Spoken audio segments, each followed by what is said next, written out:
The days of good mornings are over. Every day begins with sad news. The pandemic is in control, death reigns. We have already lost more than 10,000 people. Each of these deaths matter to the families and friends left behind. We cannot calculate their loss. We also lost people who touched millions with their work, who tried in their different ways to make our country a better place. Kili Rajamahendran, Mangala Samaravira, Sunil Pereira, they left us with their life work incomplete. These are people a country needs. They were people with courage. They were people who valued happiness, lived happily, and tried to share that happiness with others. They had beliefs and stood up for those beliefs, did so in good times and bad.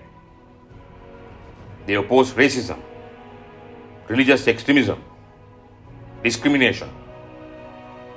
And in their eyes, there were no Sinhalese, Tamils, Muslims and Burghers.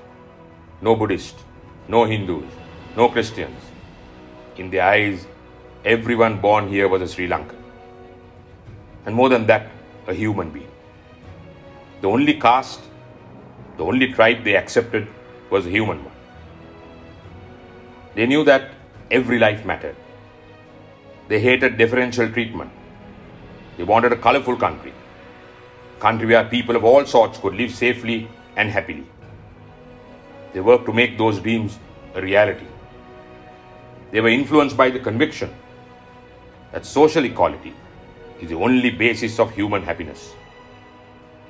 All three of them didn't just take the weak position that they're non-racist, but fearlessly spoke against racism and were openly anti-racist.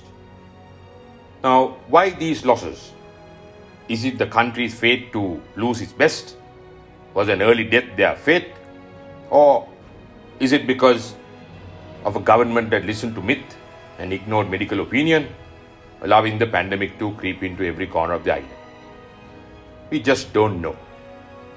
But we keep asking these questions.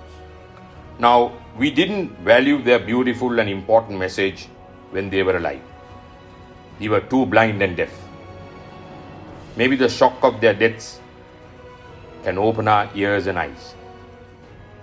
Maybe the grief of these losses can make us understand what they tried to tell us all their lives. They are gone, but they have left their work and their words behind. Those are like silver veins lightening the dark skies. They can help us find a way out of this horror, to build a better country, if only we see, hear and understand, at least now.